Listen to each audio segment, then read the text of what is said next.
adalah gambar bunga lengkap yang disebut dengan perkembangbiakan generatif atau secara kawin terjadi melalui proses penyerbukan dan pembuahan. Yang pertama, bakal biji.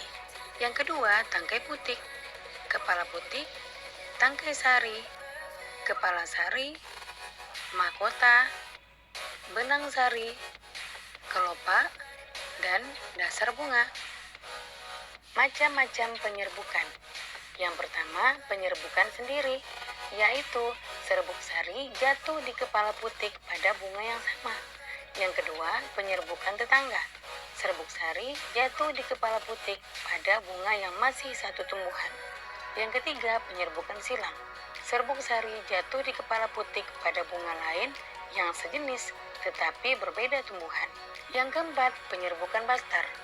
Serbuk sari jatuh di kepala putik pada bunga yang berasal dari tumbuhan yang berbeda varietas. Itulah 4 macam penyerbukan. Bunga yang indah bukan hanya tumbuh di Indonesia. Negara-negara lain seperti negara tetangga pun memiliki bunga yang cantik. Karena kondisi geografis yang hampir sama, bunga yang tumbuh tidak jauh berbeda jenisnya. Banyak negara yang memiliki persamaan dalam kehidupan sosial dan budaya. Oleh sebab itu, mereka menggabungkan dirinya dalam suatu organisasi yang bernama ASEAN, yaitu Persatuan Negara-Negara se-Asia Tenggara. Berikut adalah 10 negara ASEAN tersebut. Indonesia, ibu kotanya Jakarta. Singapura, ibu kotanya Singapura. Kamboja, ibu kotanya Phnom Penh. Thailand, ibu kotanya Bangkok. Myanmar, ibu kotanya Naypyidaw. Laos, ibu kotanya Vientiane. Vietnam, ibu kotanya Hanoi. Malaysia, ibu kotanya Kuala Lumpur. Filipina, ibu kotanya Manila. Dan Brunei Darussalam, ibu kotanya Bandar Sri Begawan. 5 negara yang menjadi anggota pertama ASEAN di tahun 1967 adalah Indonesia, Adam Malik, Malaysia, Tun Abdul Razak, Thailand, Tanat Koman, Singapura, S. Rajaratnam, dan Filipina, Narciso Ramos. Mereka adalah utusan dari kelima negara, sekaligus merupakan tokoh-tokoh pendiri ASEAN.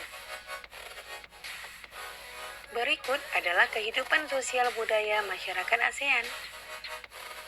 Yang pertama adalah negara Brunei Darussalam. Kampung Ayer adalah desa terapung di Brunei Darussalam. Tahun 1400, Kampung Ayer sempat menjadi pusat pemerintahan. Saat ini, banyak penduduknya yang memiliki perahu pribadi dan disimpan di bawah rumah apung mereka. Budaya Brunei banyak dipengaruhi oleh ajaran Islam. Mayoritas penduduknya adalah orang Melayu. Kata Brunei berasal dari kata Nah Baru yang diucapkan oleh Awang Alak Betatar, penemu negara ini. Kota Darussalam berarti tempat yang damai atau rumah keamanan. Dalam percakapan, menunjuk dengan jari telunjuk dianggap kasar.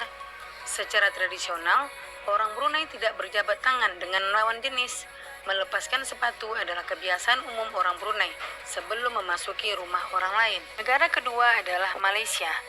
Patung Dewa Manungga di Malaysia merupakan patung berukuran 42,7 meter. Patung ini terletak di Batu Kafes, gua yang merupakan salah satu kuil Hindu di luar India yang paling populer yang didedikasikan untuk Dewa Manungga. Malaysia memiliki kota yang bernama Georgetown, yaitu kota yang terdaftar dalam UNESCO World Heritage. Kota ini terletak di Pulau Penang. Georgetown adalah kota yang memiliki ragam jenis budaya. Banyak gedung peninggalan masa Eropa dan bangunan bernuansa Melayu Tionghoa. 3 kaum utama di Malaysia adalah kaum Melayu, Cina, dan India. Musik tradisionalnya banyak dipengaruhi oleh budaya Cina, Islam, India, dan Indonesia. Makanan khasnya adalah nasi lemak. Yang ketiga adalah negara Filipina. Budaya Filipina merupakan hasil perpaduan antara budaya Barat dan Timur. Kehidupan budayanya dipengaruhi oleh budaya Melayu, Cina, dan Spanyol. Bahasa Filipina adalah bahasa nasional, dengan bahasa Inggris sebagai bahasa pengantar untuk urusan perdagangan atau pergaulan. Ada 8 dialek utama yang digunakan masyarakat Filipina. Po dan Opo adalah sebutan orang Filipina terhadap orang yang lebih tua.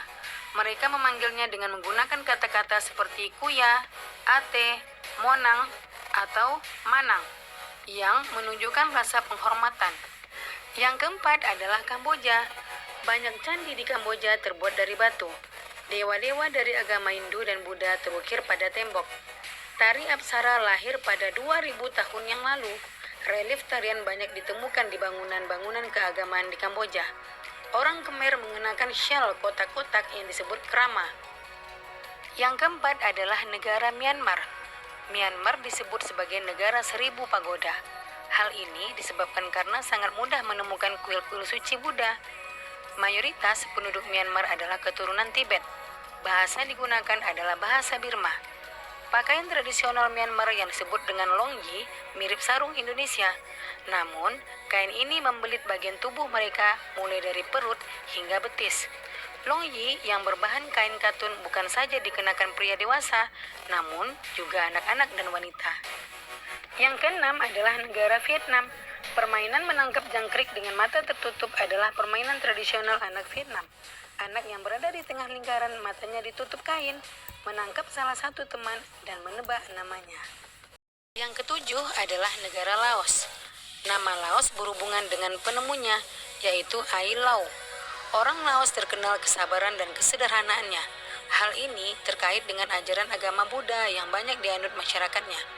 Olahraga tradisional di Laos adalah katau, seperti olahraga bola voli, namun menggunakan kaki untuk menangkap dan memukul bola.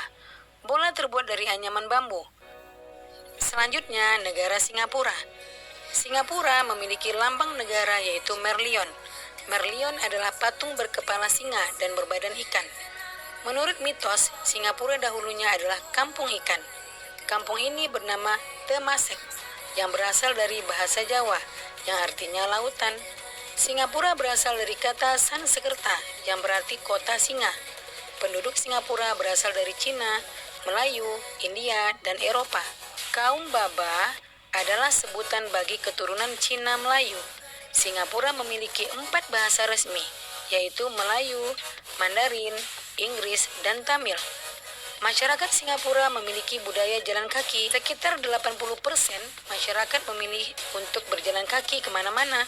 Hal ini disebabkan harga kendaraan, yaitu mobil dan bahan bakar sangat mahal. Kepiting cabai adalah makanan yang sangat digemari masyarakat Singapura. Terakhir adalah negara Thailand. Thailand adalah satu-satunya negara di ASEAN yang tidak pernah dijajah bangsa Eropa. Thailand dalam bahasa Thai adalah Pretty Thai, yang artinya tanah kebebasan.